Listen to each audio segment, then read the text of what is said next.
And welcome to the Rick House. Cyrus Farmer here, the Stomp the Tea podcast. Folks, first and foremost, Happy New Year. Welcome to 2025. What a year 2024 was, and what a year 2025 has a chance to be. So, congratulations to one and all. Let's go get it this year. I think it'll be a lot of fun. We have a lot of stuff to get into tonight. I want to tell you, we're going to do kind of a little wrap up of a couple of things that I thought were really interesting about 2024. And we're also going to be running down my three favorite choices from the What Are You Drinking Tonight list from 2024. So that is going to be something I'm really looking forward to getting into. And of course, as always, we will start 2025 the way we ended 2024 with What Are You Drinking Tonight? A new edition tonight as well. So, before we get into any of that, as is my wont, did want to talk a little bit about where we stand right now with the Eagles and Saquon Barkley. It was announced earlier that Saquon will not be playing in the game against the Giants. I believe Coach Sirianni is going to be sitting almost all his starters, not just Saquon Barkley.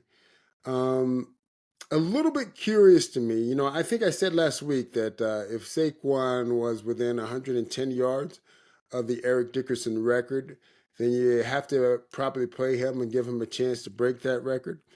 All that being said, I've always maintained that the Super Bowl and getting to the Super Bowl and winning the Super Bowl is the number one goal of not only any team, but especially the Philadelphia Eagles. So I can't cry. I'm not upset that he's not going to play, but I do think that with 101 yards away from the record, coach should probably give him a quarter. Definitely not more than a half to try to break the record. But again, first things first, let's get to the Super Bowl. Let's get to the Super Bowl and win the Super Bowl. That is the most important thing. I'm a little surprised, I have to be honest, that Saquon won't be playing because I thought that the Eagles would like to play Jalen Hurts if he is able to come back and compete after his concussion, if he clears the concussion protocol. Now, maybe Jalen is not going to clear the concussion protocol, or maybe they're going to be safe with him being Jalen Hurts, and not put him at risk before the playoffs.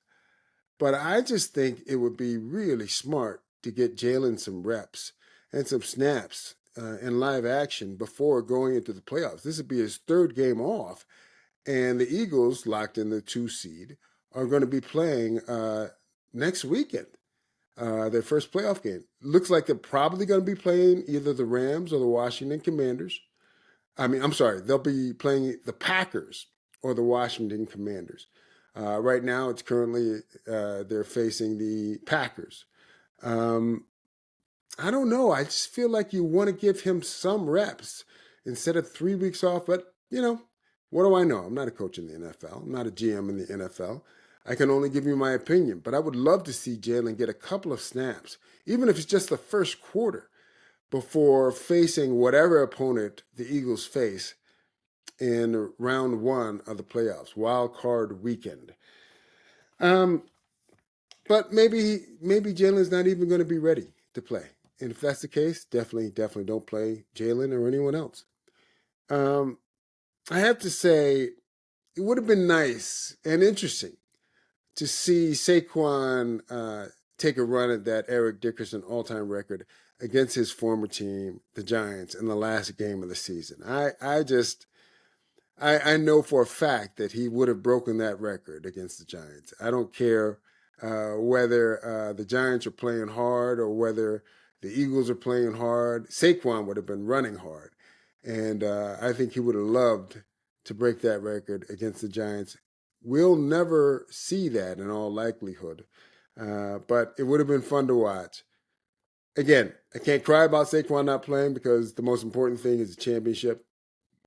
But it sure would have been fun to watch him against the Giants. Um, Another thing I wanted to talk about before we get started with the show is, boy, you have a monster game coming up on Sunday Night Football to end the 2024 regular season.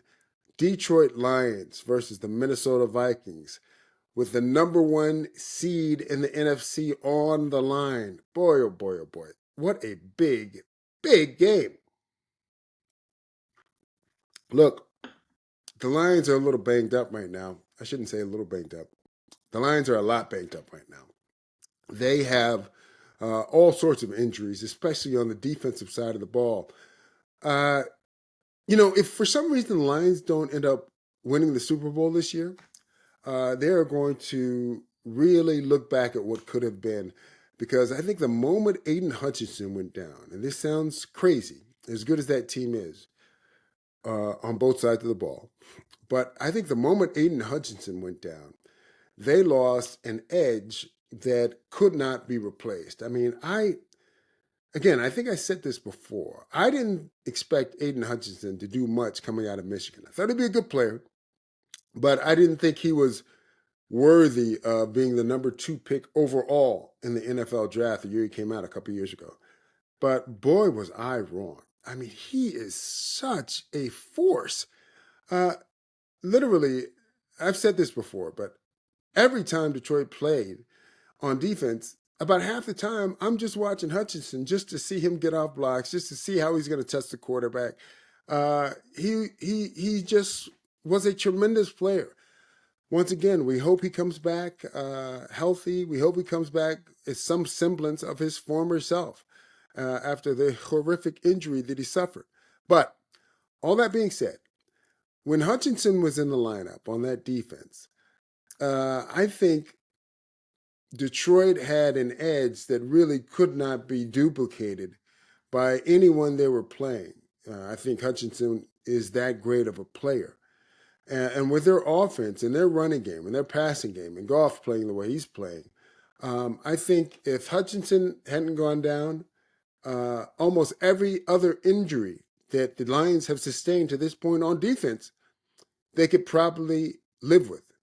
But with Hutchinson being down, it may be too much. We will see. Because I believe that the Minnesota Vikings are for real. Now, it's easy to doubt the Vikings. Don't get me wrong. It is very easy. And look, no one started talking about the Vikings until about 3 or 4 weeks ago. So we've taken them for granted forever. There's a reason, from my point of view, that the Vikings have been taken for granted. It's hard to believe in them. Sam Darnold has played great. He has so many weapons. Justin Jefferson, Jordan Addison, Hawkinson, the tight end, the running back, Aaron Jones, formerly of Green Bay. That defense with Brian Flores. There are so many good things about what the Vikings are doing. But let's be honest. Haven't we all seen this before from the Minnesota Vikings? Now, you have to understand, I have followed the Vikings for a number of different years. I went to college. I went to Carleton College, which is in Northfield, Minnesota. So I've been aware of the Vikings for over 30 years. And I kind of followed what they do because I went to school there 4 years. I was a part-time resident of the state of Minnesota. So, you follow the local teams. In 1998, with Randall Cunningham, and what I thought was a tremendous team, a team that literally should have won the Super Bowl, going away, didn't even get to the Super Bowl. Let's not forget about the Viking team with Case Keenum leading the way. I believe that was the Stephon Diggs Minneapolis Miracle when they beat the Saints in that playoff game at the last second to win the game, only to not make it to the Super Bowl as well, with a quarterback named Case Keenum, who can forget a couple years ago, the Kirk Cousins led Minnesota Vikings that won probably 11 or 12 one score games. I mean, an NFL record, only to lose in the first round of the playoffs against the Daniel Jones led New York Giants. So we've kind of seen this story before. Now there's Sam Darnold. Is Sam going to kind of break the streak of quarterbacks who were, let's say, on the rebound? And some quarterbacks, let's say Randall was on the rebound because he had some great years here in Philadelphia, although he never got to the Super Bowl. And quarterbacks who are kind of like never were's, Case Keenum, Kirk Cousins to a degree, and now Sam Darnold. Is he going to break the streak for the Minnesota Vikings of a team with a fantastic record that's led by a quarterback that has a, let's say, spotty track record historically? Can he break through not only to win the number one seed for the Vikings, but can he actually get the Vikings all the way to the Super Bowl? Experience helps. It's not the end all be all, but experience definitely helps. And it remains to be seen whether or not Sam Darnold and the rest of his team will be able to stand up to the pressure and the scrutiny that is going to be thrust upon them with this playoff season. But it should be a whale of a game. Ben Johnson versus Brian Flores, Aaron Glenn versus Kevin O'Connell. Just strength on strength and weakness on strength and all of these things. It should be a whale of a game to watch. I'm really, really looking forward to seeing that game. And what a fantastic job by the NFL to end their 2024 regular season with that game, Detroit Lions versus the Minnesota Vikings. So there is that. Now, I have to tell you, I kind of got a kick when I was watching the highlights. I didn't see the tournament, but I did see the highlights of Charlie Woods getting a hole-in-one at the PNC Championships last week. Tiger's reaction was fantastic. Charlie, didn't see it go in the hole because of where they are in the tee box, but from the crowd reaction and, of course, television commentators there told him that it was actually a hole-in-one. It got me to thinking. I'm really looking forward, first and foremost, to seeing what Charlie does as an amateur. Apparently, he's a very, very good player. We've all heard about this, but let's see what he does in competition. I'm looking forward to seeing his amateur career, and obviously, we'll see what happens beyond that after the fact. But, I've never, as you all know, I'm a lousy golfer, but I have never made a hole-in-one. I have actually come close on a couple of different occasions, believe it or not. Close being within 3 feet. Obviously, they were par threes. But that being said, additionally, I have never witnessed a hole-in-one. Folks, they're pretty rare when it comes right down to it. And I think I've gotten close. I've gotten to, I think within, 4 inches. One of my playing partners was right on the edge of the cup, essentially, on a shot. But I've never witnessed a hole-in-one. I've never been in the clubhouse when someone else who was playing before or after me got a hole-in-one and bought drinks for the clubhouse. I mean, I've just never been a part of that. And that is my new goal for 2025, to be either a witness to or a participant in a hole-in-one for 2025. It's not a resolution. It is a 2025 goal. We'll see what happens. But I did want to talk to you about that. You guys let me know if you've ever been either witnessed a hole-in-one or been in a clubhouse when someone before or after you hit a hole-in-one. I'm interested. I think it's fairly rare occasion. It probably happens less than than most of us would think, especially golfers. Um, yeah, I want to start asking that question to people that play golf, buddies that I know. All right. As always, folks, don't forget to like, don't forget to subscribe, do all the things that you would normally do to support any endeavor that you like. We are doing everything we can to get you the content week in, week out. And as you well know, we have an audio version of this podcast as well. You can find us on Spotify, Apple Music, TuneIn, I believe. There's all sorts of ways to get this podcast content to you outside of TikTok, YouTube, and Instagram and Threads as well, and X. So tell your friends, tell your enemies, we will be here as long as you are there. Now, let's get into the show. 2024. Folks, there are a lot of year-end reviews over the last few days, as is the case every year.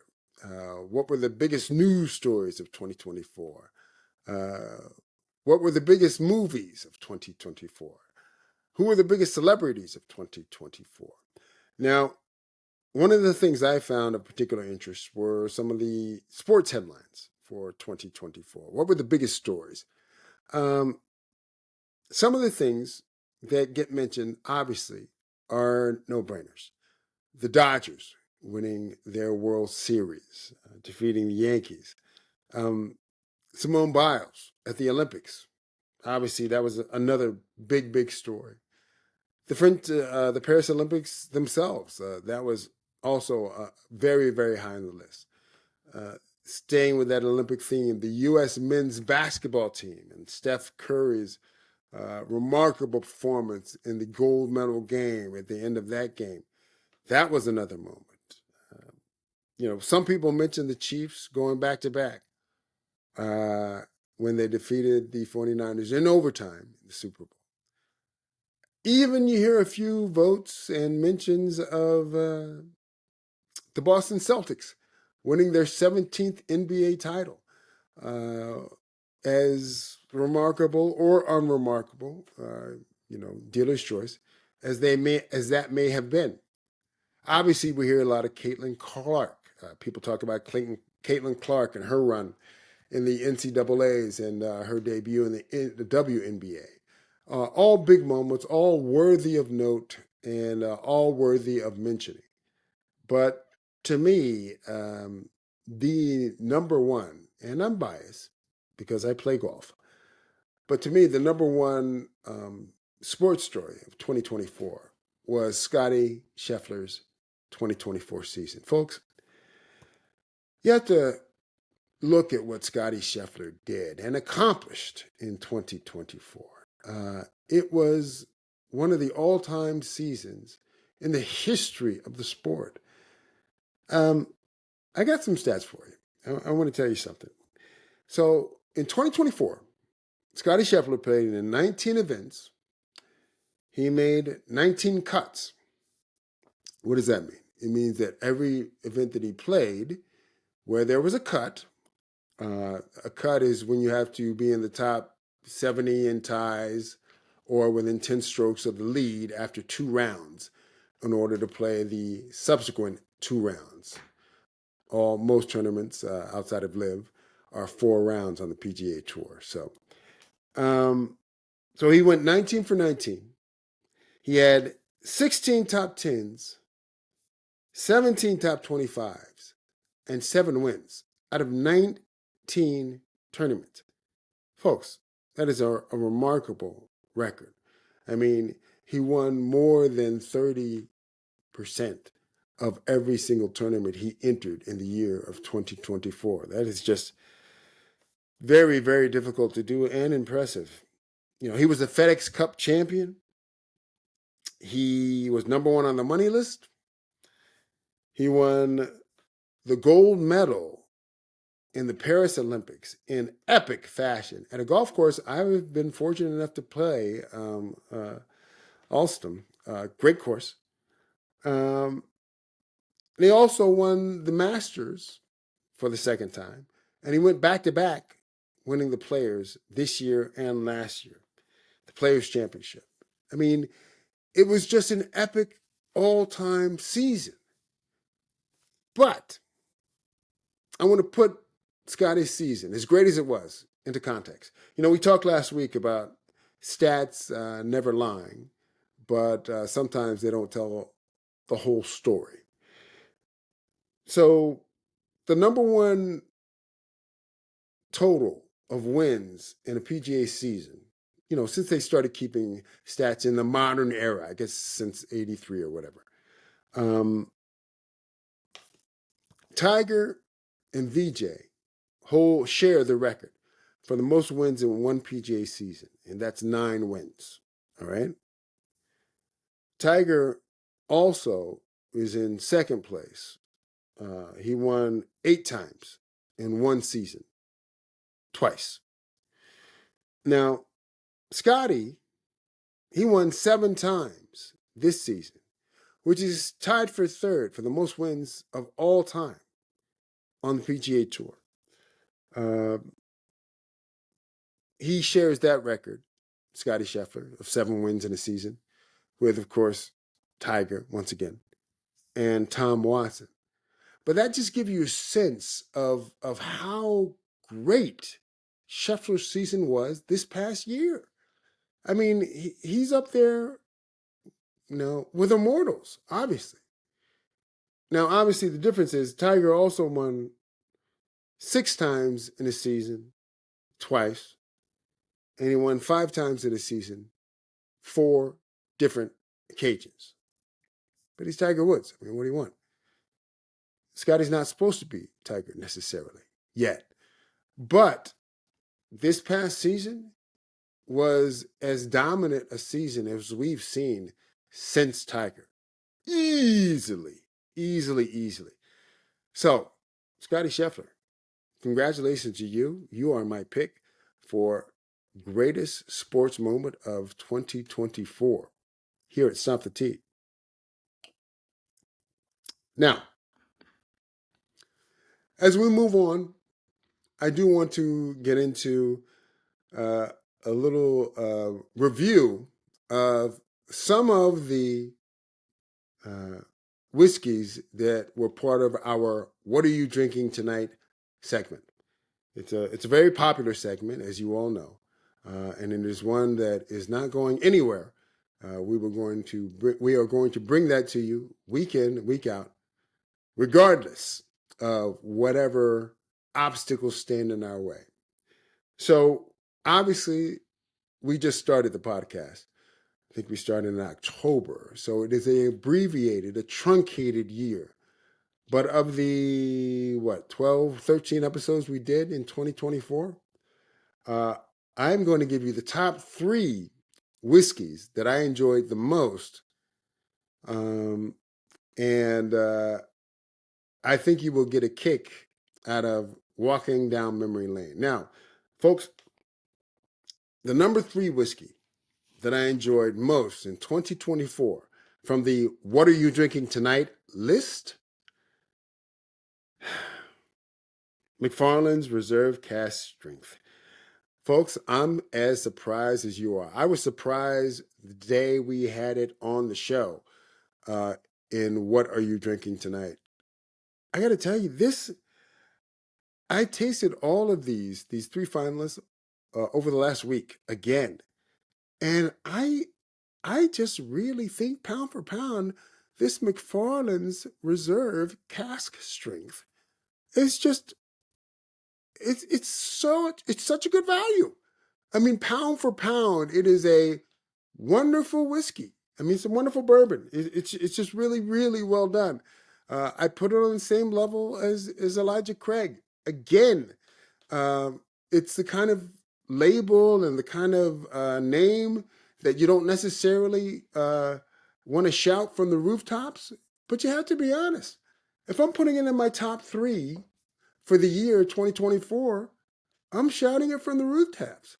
Don't be embarrassed about buying McFarland's Reserve Cask Strength. Don't be ashamed to serve it to guests. It's a pretty good bourbon. It's really, really, and what is it? $35, $40 a bottle? It's a great bourbon. It's a great bourbon for that price. I'm surprised, but I got to be honest. I really was a fan. Number two, by the way, the you'll find our reaction and our "What are you drinking tonight?" review of McFarland's Reserve Cask Strength. That was in episode 8 of last year. It was in the 8th episode of last year, 2024. So if you want to go back and hear what we said about them, said about that whiskey then, that bourbon then, you can go back to episode 8. It's at the end of that episode, or you can find it there.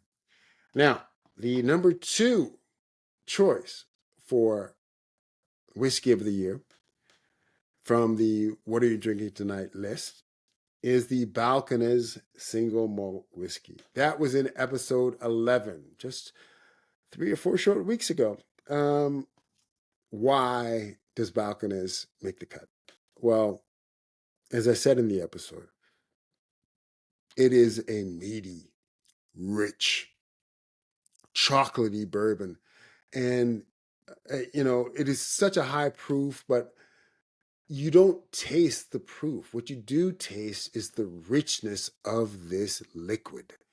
It's very good straight, whether it's neat or on ice.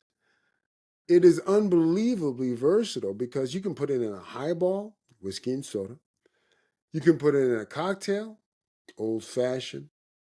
You can put it in eggnog, and it melds incredibly well with the sweetness of an eggnog. It has so much versatility. It's a higher proof bourbon.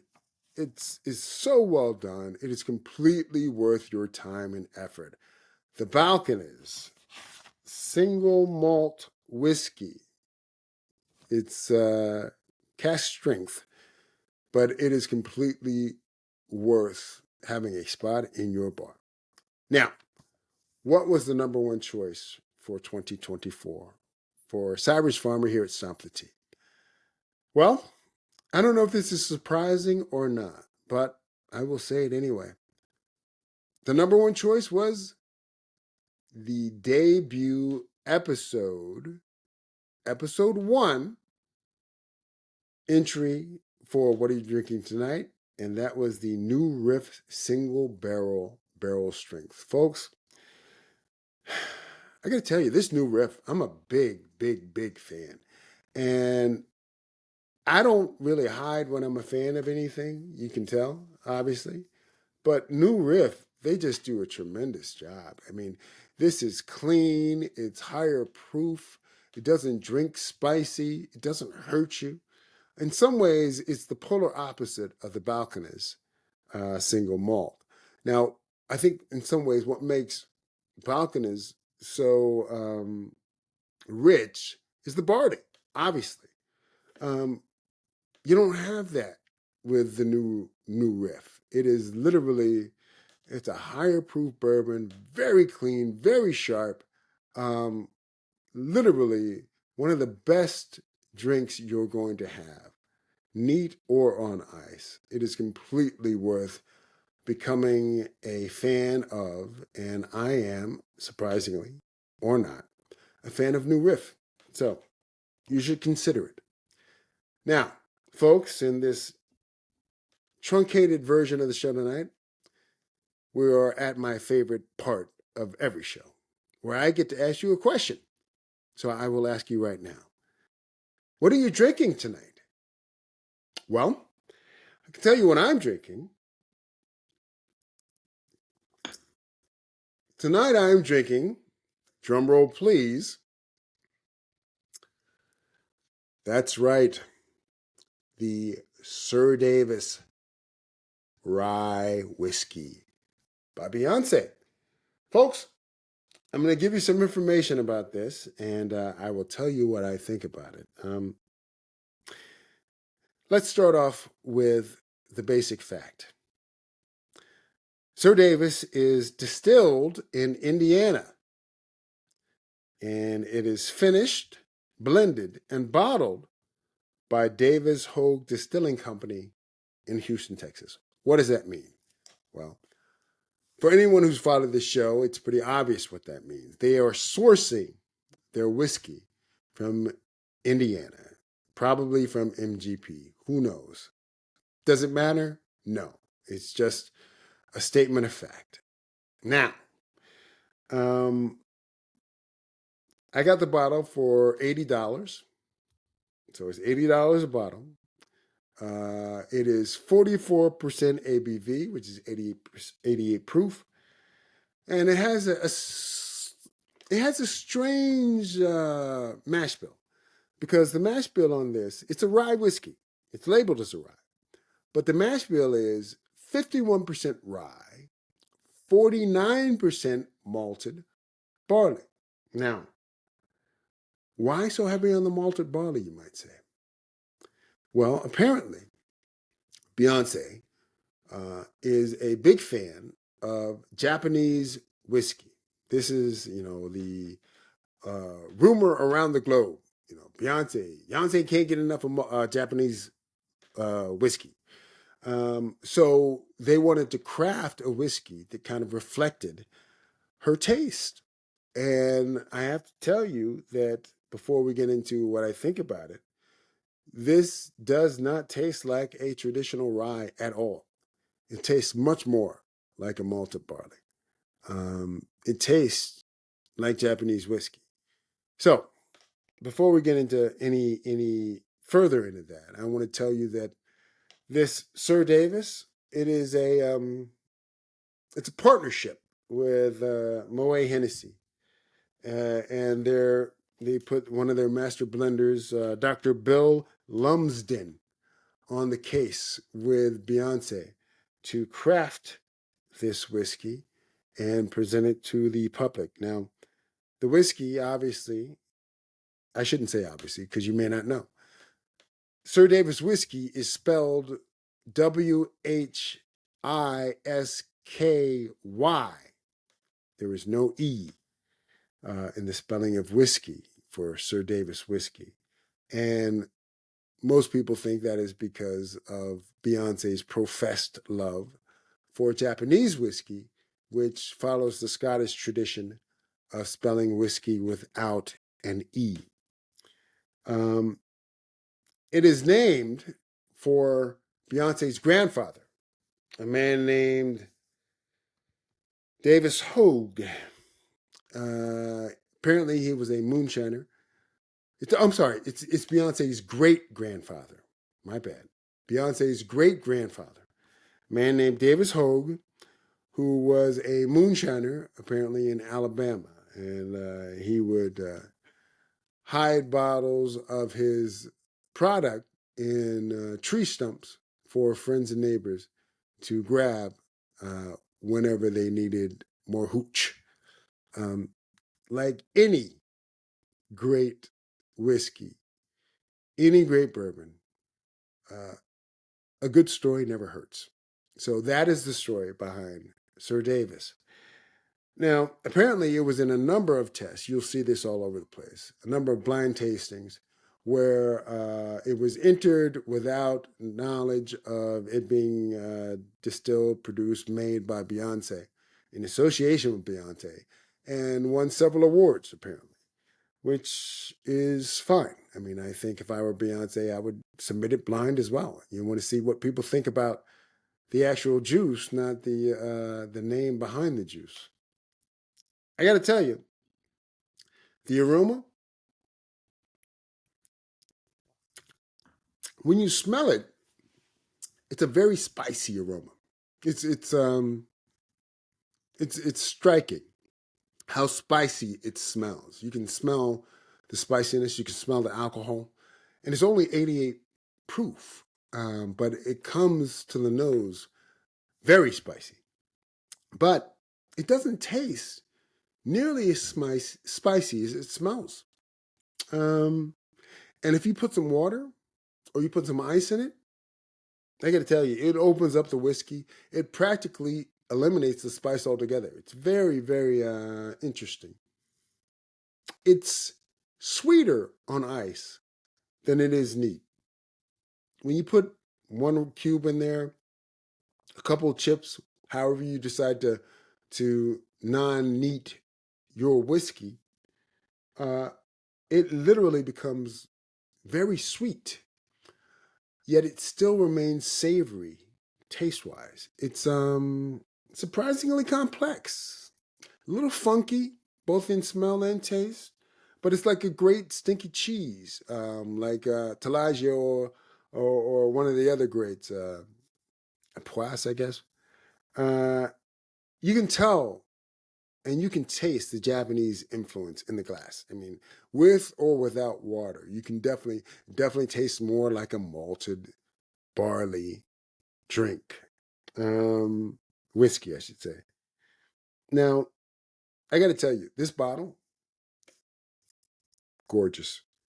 I mentioned this before. I have to find a way and find a use for well crafted whiskey bottles. I mean, it seems like an absolute shame to throw this bottle away, but I mean, I'm not going to keep, flavored olive oil bottles in my house with like 50 bottles of empty bottles of whiskey. I mean, you can only go through so much olive oil at a time, but it's a shame because it is it's a beautiful, beautiful, well crafted bottle. Uh, Again, maybe I'll find a way to make use of bottles moving forward. At some point, I have to find a way to craft those. But it is completely flavorful. It is, again, complex in ways that I hadn't suspected. And to be honest, it's a pretty good whiskey. It really is. I wouldn't be against Beyonce putting out a good product. I wouldn't be for her putting out a good product. I'm just telling you, it's a pretty good product. I'm just got to be honest about it. It's pretty good. Sir Davis whiskey, you should give it a shot if you can find it. I wouldn't pay more than $80 a bottle. I think it goes for 90 in some places, 100 in some places. But 80 would be about the most I would pay for it. But it's completely worth trying, and it's a worthy addition to your bar. I have to see what I think about it as it continues to diminish over the next few days and or weeks. Anyway, that is the show for tonight, folks. We will be back at you next week once again with another episode of brand new content. As always, tell your friends, tell your enemies. Let us know what you think also. We have some things posted on social. You can reach us in a number of different ways. So never be afraid to reach out. We'll respond to you as quickly as we can. But until next week, as always, we will see you on the first tee. Cyrus Farmer, Stomp the Tea Podcast. We'll see you next week.